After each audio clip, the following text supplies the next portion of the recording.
ప్రేమగల మా ప్రియ పరలోకపు తండ్రి, నీ పరిశుద్ధమైన శ్రేష్టమైన మహోన్నతమైన మహిమ కలిగిన హెచ్చింపదగిన నామమును బట్టి వేలాది వందనాలు, స్తుతులు, స్తోత్రాలు చెల్లిస్తున్నాం. మరొకసారి మమ్మల్ని అందరినీ ప్రేమించి ప్రభునైనా నీ సన్నిధి సహవాసాన్ని మాకు అనుగ్రహించి కొన్ని సంవత్సరాలు సంఘాన్ని నీ కృపచేత నడిపిస్తూ ఈ 13వ వార్షికోత్సవ సభలో ప్రభా కొన్ని నిమిషాలు నీ వాక్యాన్ని ధ్యానించడానికి మాకు అనుగ్రహించిన ఈ శ్రేష్టమైన సమయం అంతటి కొరకై నీకు వందనాలు. నైనా నిలవబడిన నీ దాసుడు వ్యర్థుడు నన్ను మరుగుపరచండి. నీవే మా ఆత్మీయ జీవిత మేలు కొరకు ఏ మాటలు మాకు అవసరమైనవో నీ మాటలను మాకు దయచేయండి. నీ పరిశుద్ధాత్మ యొక్క సహవాసాన్ని, సహాయాన్ని మాకు అనుగ్రహించండి. వినబోతున్న నీ పిల్లలకు కూడా వినగలిగే, గ్రహించగలిగే మంచి మనస్సును దయచేయమని, ఈ శబ్ద యంత్రం ద్వారా ఎవరైతే ఈ మాటలు వింటున్నారో వారికి కూడా మంచి మనస్సును దయచేయమని యేసు నామమున అడుగుచున్నాము తండ్రి, ఆమేన్. ప్రభునందు ప్రేమైన దేవుని పిల్లలారా, దేవుని మహాకృప బట్టి ఈ సంఘానికి 13 సంవత్సరాలు నిండుకొని 14వ సంవత్సరానికి దేవుడు నడిపించాడు. అంటే సంఘ సహవాసాన్ని దేవుడు వృద్ధి చేస్తూ ఉన్నాడు.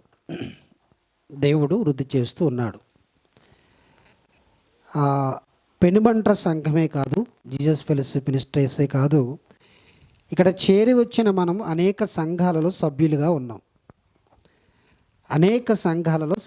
ఉన్నాం కదా. మనందరికీ ఒక ఆశ ఉంటుంది. ఏంటది? ఒక ఆశ ప్రతి వారికి ఉంటుంది. సంఘ సహవాసికులుగా, సేవకులుగా మనందరికీ ఒక ఆశ ఉంటుంది. ఏంటంటే సంఘము క్షేమాభివృద్ధి చెందాలి కదా. ఆశ ఉంటుందా, ఉండదా? అందరికీ ఉంటుంది. సంఘము క్షేమాభివృద్ధి చెందడం అంటే 100 మందిగా ఉన్న మనము 1000 మందిగా మార్చబడాలి. 1000 మందిగా ఉన్న సంఘము లక్షల మందిగా సంఘములో చేర్చబడాలనే ఆశ ప్రతి మానవునికి, ప్రతి విశ్వాసి కూడా ఉంటుంది. ఉంటుందా, ఉండదా? ఆశ లేకపోతే దేవుడు కూడా ఆశీర్వదించడట. ఏం లేకపోతే? ఆశ లేకపోతే దేవుడు కూడా ఆశీర్వదించడట. ప్రియులారా, గమనించండి.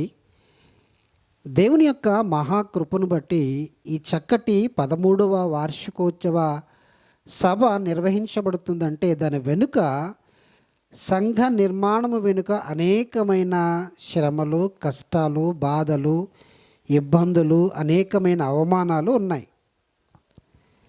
లేకుండా ఈ విధంగా ఈ సభను నిర్వహించడానికి సాధ్యము కానే కాదు.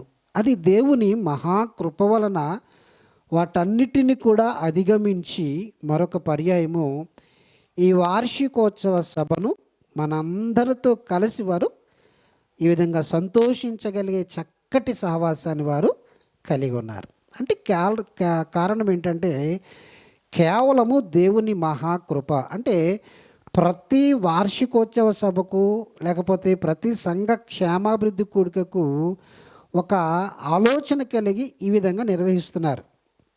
వారితో పాటు మనం కూడా మన యొక్క సంఘాలలో కూడా నిర్వహిస్తున్నాం. అంటే మనందరికీ ఒక ఆశ ఏంటంటే సంఘ నిర్మాణము జరగాలి, అభివృద్ధి చెందాలి కదా. అభివృద్ధి చెందాలంటే ప్రియులరా, మరి సంఘము చేయవలసిన పని ఏంటి? సేవకుడు చేయవలసిన పని ఏంటి? అభివృద్ధి చెందాలంటే ప్రియులరా, సంఘానికి కావలసిన వాక్యాన్ని అందించడం. ఒకవేళ సంఘము క్షేమాభివృద్ధి చెందాలంటే, సంఘము విస్తరించబడాలంటే, కొద్దిమందిగా 10ల సంఖ్యలో ఉన్న సంఘము 100ల సంఖ్యలో వృద్ధి చెందాలంటే సేవకుడు ఒక్కడే కష్టపడితే జరుగుతుందా, లేకపోతే సంఘము కూడా కష్టపడితే జరుగుతుందా? ఏమండి? పెద్దవారు అంటారు, గొర్రెలంట గొర్రెలనే కనాలట. ఎవరిని? గొర్రెలు ఏం చేయాలంట? గొర్రెలే బిడ్డలను కనాలట కదా. మరి సేవకుడు ఆ గొర్రెలకు కావలసిన ఆహారాన్ని, శ్రేష్టమైన ఆహారాన్ని అందించడానికి, వాటిని కాయడానికి, వారిని జాగ్రత్త చేయడానికి సేవకుని పని అయి ఉన్నది కదా. సేవకుని తన దాసుని దేవుడు ప్రియులరా ఆత్మాభిషేకము చేత ఎలా నడిపించాలో, ఎలా సంఘానికి కావలసిన మేత, శ్రేష్టమైన మేత, ఏ మేత అందించాలో దేవుని యొక్క జ్ఞానమును బట్టి సేవకునికి దేవుడు అందిస్తూ సంఘాన్ని వృద్ధి చేయడానికి సేవకునికి సహకారిగా ఉంటూ ఉంటాడు దేవుడు. అయితే ప్రియులరా ఒక కాపరి మందను ఏ విధంగా జాగ్రత్తగా చూసుకుంటూ ఉంటాడో అలాగే కాపరి కూడా సంఘములో ఉన్న సభ్యులను ప్రియులరా వారి క్షేమాభివృద్ధి కొరకు ప్రతిదినము కూడా దేవుని సందులో మొరపెడుతూ వారికి కావలసిన శ్రేష్టమైన ఆత్మీయ ఆహారాన్ని అందించడానికి అహర్నిశలు శ్రమిస్తూనే ఉంటాడు. ఇది కాపరి పని. మరి సంఘం పని ఏంటి? ఈరోజు ఇక్కడ కూర్చున్న ప్రియులరా పెనుమంట్ర సంఘమే కాదు, మనందరికీ కూడా కావాల్సిన మాటలు ఇవన్నీ కూడా. మరి సంఘము పని ఏంటి? ఏమండి, గొర్రెల పని ఏంటి? గొర్రెలు ప్రియులరా సంఘాభివృద్ధిలో, సంఘ క్షేమాభివృద్ధిలో వారి పాత్ర వారు పోషించాలి. వారి పాత్ర వారు పోషించాలి అంటే గొర్రెలను కనాలి. అవును కదా. కాపరి కంటాడు ఎక్కడన్నా? గొర్రెల మందలో ఉన్న కాపరి, గొర్రెల మందను మేపుతున్న కాపరి ఎప్పుడైనా బిడ్డలను కంటాడా? లేదు లేదు లేదు. గొర్రెల మంద విస్తరించబడాలంటే గొర్రెలే కనాలి. ఎందుకు? కాపరి చేత శ్రేష్టమైన మేతను అందుకున్న, కాపరి చేత శ్రేష్టమైన నీళ్లను త్రాగిన, కాపరి ద్వారా ప్రియులరా బలాభివృద్ధి పొందుకున్న ఆహారాన్ని తిన్న గొర్రెలు ఏం చేయాలంటే ప్రియులరా బిడ్డలని కనాలి. అంటే సంఘ క్షేమాభివృద్ధిలో ప్రతి సహోదరి, ప్రతి సహోదరుడు కూడా ఏం చేయాలి? తన వంతు పాత్ర స్పష్టంగా కనబడనియాలి. అప్పుడే సంఘ క్షేమాభివృద్ధి జరుగుతుంది. ఇక్కడ చదవబడిన వాక్య భాగంలో చూడండి, మూలవచనం చదువుకున్నాం కదా. కాబట్టి అతని వాక్యము అంగీకరించిన వారు బాప్తిస్మము పొందిరి. ఆ దినమందు ఇంచుమించు 3,000 మంది చేర్చబడిరి. ఈ సంగతి జరుగుతున్న ఈ వచనము రాయబడిన ఆ కాలానికి ప్రియులరా సంఘము ఎంతమంది ఉన్నారంటే అక్కడ కేవలము 120 మంది కంటే కాస్త ఎక్కువగా ఉన్నారు. స్పష్టంగా అది 120 మంది కంటే ఎక్కువైన ప్రజలు ఉన్నారు అక్కడ. ప్రియులరు గమనించండి, వారు ప్రియులరా ప్రార్థనాపూర్వకంగా చేరుకున్న సందర్భాలు అవన్నీ కూడా. వీరు ఎవరి బోధ యందు వారు ప్రియులరా వృద్ధి చెందారంటే, బలాభివృద్ధి చెందారంటే ఆ సమయానికి ప్రియులరా యేసుక్రీస్తు ప్రభుల వారు పసిబాలుడిగా ఈ లోకానికి వచ్చి ఆయన 30 సంవత్సరాలు తల్లిదండ్రులకు సహకారిగా ఉండి 3.5 సంవత్సరాలు రాజ్య సువార్త నిమిత్తమై అనేక ప్రాంతాలలో ఆయన వాక్యాన్ని ప్రకటించి ప్రియులరా అనేక మందిని ప్రియులరా తన వాక్యం ద్వారా పరలోక సంబంధమైన అనుభవాల గుండా బలపరిచి 12 మంది శిష్యులను ఏర్పరచుకున్న తర్వాత ఆయన సిలువకు అప్పగించబడ్డాడు. సర్వ పాప పరిహారార్థమై సర్వలోకాన్ని కూడా ప్రియులరా పాప క్షమాపణ నిమిత్తమై యేసుక్రీస్తు ప్రభుల వారు తాను వచ్చిన ఆ యొక్క కారణమును బట్టి, లేకపోతే ఆ పరమార్థాన్ని బట్టి, లేకపోతే ఆ సంకల్పమును బట్టి, ఆ ప్రణాళికను బట్టి ఆయన సిలువకు అప్పగించబడి ఆయన మరణించి 3వ దినాన సజీవునిగా లేచి ఆయన ప్రియులరా 40 దినాల కంటే ఎక్కువ అనేక మందికి ఆయనను తనను తాను కనపరుచుకొని సాక్ష్యం ఇచ్చి ప్రియులరా అనేక మందిని బలపరిచి ఆయన వెళ్ళిపోతూ ఆరోహణమవుతూ ఒలీవల కొండ మీద ఆయన ఆరోహణమవుతూ అనేకమైన సంగతులు అక్కడ చేరి వచ్చిన అనేక మందికి వివరించడం జరిగింది. సర్వలోకానికి వెళ్ళండి, సర్వ సృష్టికి సువార్త ప్రకటించండి, నమ్మిన వారికి బాప్తిస్మం ఇవ్వండి, నమ్మని వారికి శిక్ష ఉంటుందని చెప్పండి. దానితో పాటు ఆ మాటలతో పాటు అనేక మాటల చేత ఆ ఒలీవల కొండ మీద అక్కడ చేరి వచ్చిన అనేక మందికి బోధించడం జరిగింది. ఇంచుమించు కొన్ని ప్రాచీన ప్రతుల్లో ఆ ఒలీవల కొండ దగ్గర ఉన్నవారు ఇంచుమించు 500 మంది కంటే ఎక్కువ మంది ఉన్నారట. ఆ ఒలీవల కొండ మీద ఆయన ఆరోహణం అవుతున్నప్పుడు, పరలోకానికి ఆరోహణం అవుతున్నప్పుడు ఆయన బోధించినప్పుడు అక్కడ ఉన్న జనాంగం ఎంతమంది అంటే ఇంచుమించుగా 500 మంది కంటే ఎక్కువ ఉన్నారట. దేవుని మాటలు అందరూ విన్నారు అక్కడ. అందరూ విన్నారా? ఇక్కడ అందరూ ఉన్నాం, అందరూ మాటలు వింటున్నాం కదా, అందరూ వింటున్నాం. నా ప్రియులారు గమనించండి, ఆ ప్రాంతంలో అనేక మంది దేవుని మాటలు విన్నవారు ఉన్నారు. కానీ ప్రియులరా, ఆ మేడగదిలో కానీ ప్రార్థనాపూర్వకంగా సిద్ధపడిన వారు కానీ ఎంతమంది వ్రాయబడిందంటే 120 మంది కంటే ఎక్కువైన ప్రజలని అంది. అవునా? అంటే ప్రియులారు గమనించండి, అక్కడ చాలామంది విన్నారు. అంటే సంఘ నిర్మాణము జరగాలంటే వారు చేసిన ప్రాముఖ్యమైన పని ఏంటంటే తెలుసా? మనం కూడా చేయవలసిన ప్రాముఖ్యమైన పని మనకి జ్ఞాపకం చేసుకోవాల్సిన అవసరం ఎంతైనా ఉంది. సంఘముగా, సహోదరి సహోదరులుగా, దేవుని యొక్క వాక్యము వింటున్న ప్రియమైన పిల్లలుగా మన పని ఏంటి? సంఘ నిర్మాణంలో పాత్ర పోషించాలంటే మన పని ఏంటని మనం ఆలోచించవలసిన అవసరం ఉంది. చాలా విషయాలు ఉన్నాయి. 120 మంది చేసిన కార్యక్రమాలు చాలా ఉన్నాయి. కానీ ఒక మాట మాత్రమే జ్ఞాపకం చేస్తాను. అనేక మంది దేవుని మాటలు విన్నారు, యేసుప్రభు వారి యొక్క మాటలు విన్నారు. కానీ ప్రియులరా, విన్నవారు అనేక మంది, కానీ జాగ్రత్తగా విన్నవారు ఎంతమంది? 120 మంది మాత్రమే. విన్నవారు చాలామంది ఉన్నారు అక్కడ. జాగ్రత్తగా విన్నవారు 120 మాత్రమే. ఆ 120 మంది మాత్రమే ప్రార్థనాపూర్వకంగా సిద్ధపడి ప్రియులరా ఆ ప్రాంతానికి వాక్యము ప్రకటిస్తున్నప్పుడు ప్రియులరా ఆ 120 మందితో ప్రియులరా ఎంతమంది చేర్చబడ్డారో అదేనాన్ని వాక్యము విన్న వారందరూ కూడా ప్రభువును అంగీకరించారు, బాప్తిస్మము పొందారు, సంఘములో చేర్చబడ్డారు. ఎంతమంది? ఇంచుమించు 3000 మంది చేర్చబడ్డారు.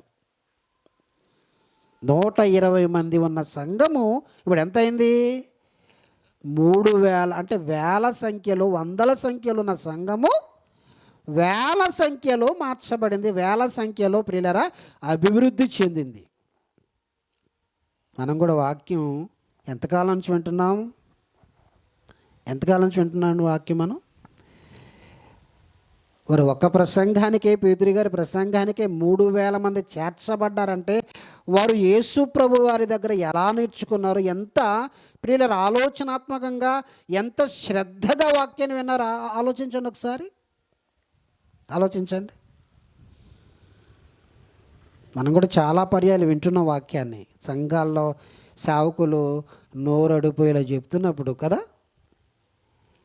కదా గొంతు చించుకుని చెప్తున్నప్పుడు, అనేకమైన ప్రయాసలు కోర్చి అనేక వాక్య సంగతులు కలిగిన అనుభవజ్ఞులైన సేవకులను తీసుకొచ్చి మన సంఘాల్లో వాక్యము చెప్పించడానికి అనేక ప్రయాసలు కోర్చి సేవకులైన వారు ప్రియులరా గొర్రెల మందైన మనకు, విశ్వాసులైన మనకు శ్రేష్టమైన ఆహారాన్ని అందించాలని వారు పడుతున్న తాపత్రయం ప్రియులరా అంతా ఇంత కాదు. ఎస్పెషలీ ట్రూ గాస్పల్ మినిస్ట్రీస్లో అది స్పష్టంగా కనబడుతూ ఉంది మనకి. అయితే వింటున్నాము, శ్రద్ధగా వింటున్నవారు ఎంతమంది? ఎంతమంది శ్రద్ధగా వింటే సంఘ క్షేమాభివృద్ధిలో మన పాత్ర స్పష్టంగా కనబడుతూ ఉంటుంది. ఇది ఇక్కడ కనబడుతుంది కదా.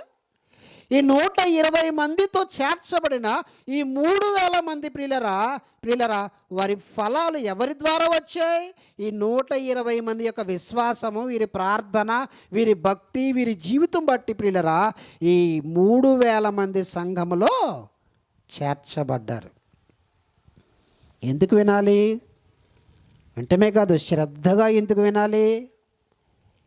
ఎందుకు వినాలి? వారు వినుట మట్టుకు విందురు కానీ ఏం చేయరు? చెప్పండి, మనం సౌండ్ రావట్లా. వినుట మట్టుకు విందురు కానీ, అవునా? అలాగే ఉన్నాం మనం. గ్రహింపనే గ్రహిస్తే ప్రక్కోళ్ళకి చెప్తాం కదా కదా. శ్రద్ధగా వింటే ఇప్పుడు మనకున్న సంఘాలు వేలు కాదు లక్షలు అయిపోదురేమో కదా. నిజమే ప్రియులారా, ఒక్కొక్కసారి ఇన్నికి వేలకు వేలు ఖర్చు పెట్టి ఈ వార్షికోత్సవ సభలు జరపాలా అనే ఆలోచన కూడా వస్తూ ఉంటుంది. అంటే కారణం ఏంటంటే ప్రియులారా, గొర్రెలను కనకుండా గొడ్డు గొర్రెల అంటారు కదా. కనకపోతే ఏం చేస్తాడు ఆ కాపరి? కనకపోతే ఏం చేస్తాడమ్మా? ఇది ఎన్ని సంవత్సరాలు పెంచిన దీన్ని ఇలాగే ఉంటుంది, సంతకు దోలేద్దాం అనుకుంటాడు కదా. అవునా కదా. అంజూరపు చెట్టు ఉపమానం అదే కదా. 3 సంవత్సరాలు చూస్తున్నాను దీన్ని. ఆ కావలివాడు అంటున్నాడు, అయ్యా ఈ సంవత్సరానికి వెయిట్ చేస్తాను, ఈ సంవత్సరాన్ని చూస్తాను, నీళ్లు పోస్తాను, ఎరువేస్తాను, సారవంతంగా చుట్టూ త్రవ్వుతాను, ఒకవేళ ఈ సంవత్సరమైన ఫలాలుగా వస్తుందేమో. ప్రియ సహోదరి సహోదరులారా, సంఘానికి మన యొక్క పాత్ర ఎంతగా మనము వినియోగిస్తున్నాం, లేకపోతే సంఘములో మన పాత్ర ఎంతవరకు ఉంది ప్రియులారా సంఘాభివృద్ధిలో? ఎందుకు వినాలంటే వినుట వలన ఏం కలుగుతుందంట? విశ్వాసం కలుగుతుంది. వినకుండా మాట్లాడకూడదు. చాలామంది ప్రభువాక్యాన్ని వినరు, దేవుడు చెప్పిన మాటలు వినరు. చెప్పుడు మాటలు బాగా వింటారు కదా. చెప్పుడు మాటలైతే చెవి దగ్గర పెడతాం, పక్క వాళ్ళు కూడా వినపడదు మనం మాట్లాడుకుంటాం మాటలు, చెప్పుడు మాటలకి కదా. ప్రభు మాటలు వినడానికి అంత ఆసక్తి ఉండదు, కానీ చెప్పుడు మాటలు వింటారు చాలామంది ప్రియులరా. యేసు ప్రభు అంటే అక్కడి నుంచి వచ్చాడంటండి, యేసు ప్రభు అంటే ఇదంటండి, విదేశీ దేవుడు అంటండి, అదండి ఇదంటని చెప్తే ఎంత శ్రద్ధగా వింటారో చాలామంది.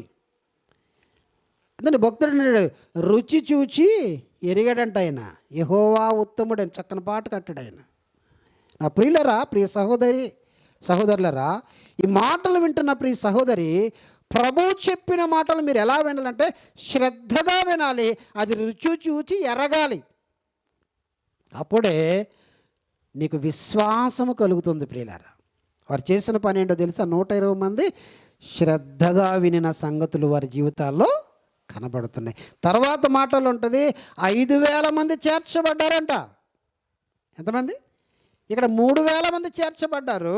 తర్వాత మాటలు 5,000 మంది సంఘంలో చేర్చబడ్డారంట ప్రియులారా.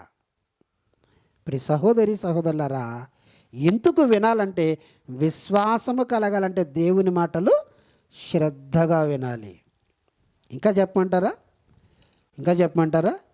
ఎందుకు వినాలంటే దేవుని మాటలు మనల్ని జీవింపజేసే మాటలు ప్రియులారా. నీకు జీవాన్ని ఇచ్చే మాటలు, నిన్ను బ్రతికించే మాటలు తెలుసా నీకు? పరలోకాన్ని ఇచ్చే మాటలు దేవుని మాటలు. ఆ మాటలు జీవము కలిగినవి. ఆ జీవము కలిగిన మాటలు ప్రియులారా మనము నిర్లక్ష్యంగా వినకూడదు. ప్రియ సహోదరులారా, నిర్లక్ష్యంగా వినకూడదు, శ్రద్ధ కలిగి వినాలి. నా ప్రియులారు గమనించండి, ఈ 120 మందితో 3,000 మంది చేర్చబడడానికి కారణం ఏంటో తెలుసా? ఆనాటికి సంఘము హింసలో ఉండి కూడా, బాధల్లో ఉండి కూడా, భయానకమైన పరిస్థితుల్లో ఉండి కూడా ప్రియులారా వారు ప్రార్థనాపూర్వకంగా సిద్ధపడి దేవుని కొరకు వారి యొక్క త్యాగాలను దేవుని కొరకు వినియోగించారు. త్యాగాలు చేసిన వారు, ఆ త్యాగాల్లోంచి వచ్చిన మాటల ద్వారానే 3,000 మంది చేర్చబడ్డారు సంఘములో.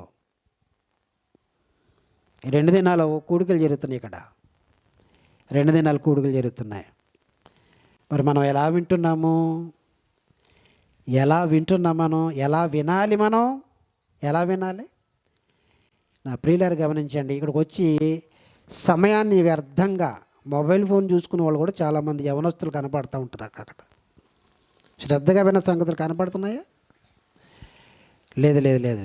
దేవుని వాక్యము నిన్ను జీవింపజేస్తుంది, విశ్వాసాన్ని కలిగిస్తుంది దేవుని వాక్యం ప్రియులారా.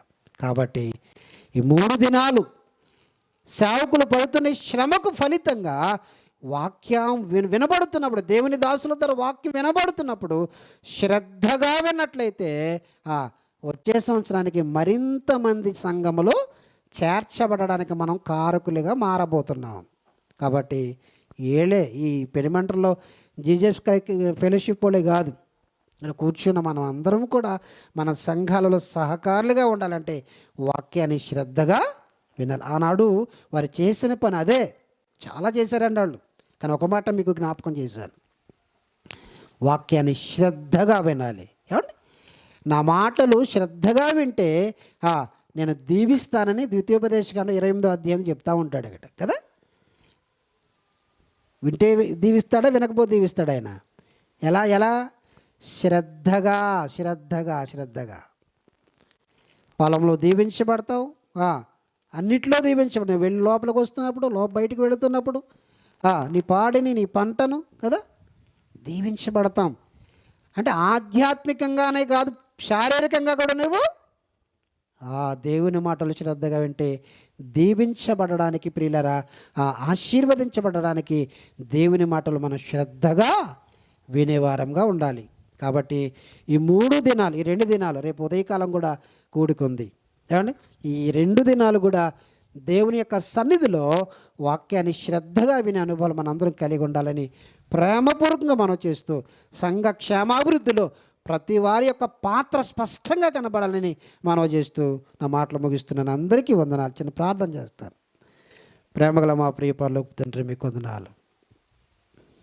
ఇది నేను మమ్మల్ని ప్రేమించి ప్రభువైన ఆదిమ సంఘము కలిగిన ఒక మంచి అలవాటును మేము వినడానికి, ధ్యానించడానికి మాకు అనుగ్రహించిన నీ కృప కొరకే వందనాలు. అవునైనా మేము ఎన్ని దినాల నుంచి మీ వాక్యాన్ని వింటున్నామో మాకు తెలుసు, ఎంత సంఘములో మా పాత్ర ఉందో మాకు తెలుసు. కానీ ఒకవేళ నిర్లక్ష్యమైన స్వభావంతో ఈ స్థలాన్ని కూర్చున్నట్లయితే దయచేసి మరొకసారి మమ్మల్ని ప్రేరేపించండి. మా మనస్సులను, మా హృదయాన్ని, మా తలంపులను నీ వాక్య సంగతుల వైపే కేంద్రీకరించడానికి సహాయం చేయమని, తరువాత మాట్లాడుతున్న దాసులను బలపరిచి స్థిరపరిచి నీ పరిశుద్ధాత్మ యొక్క సహాయము చేత మాకు మంచి శుభోదన అందించమని ప్రాధేయపడుతూ, ఆధ్యాత్మిక జీవితాల మేలు కొరకై చక్కటి సంగతులు మాకు అనుగ్రహించమని ప్రాధేయపడుతూ, గనుడు ప్రాణప్రియుడు రక్షకుడైన యేసు నామమున అడుగుచున్నాము తండ్రి. ఆమేన్.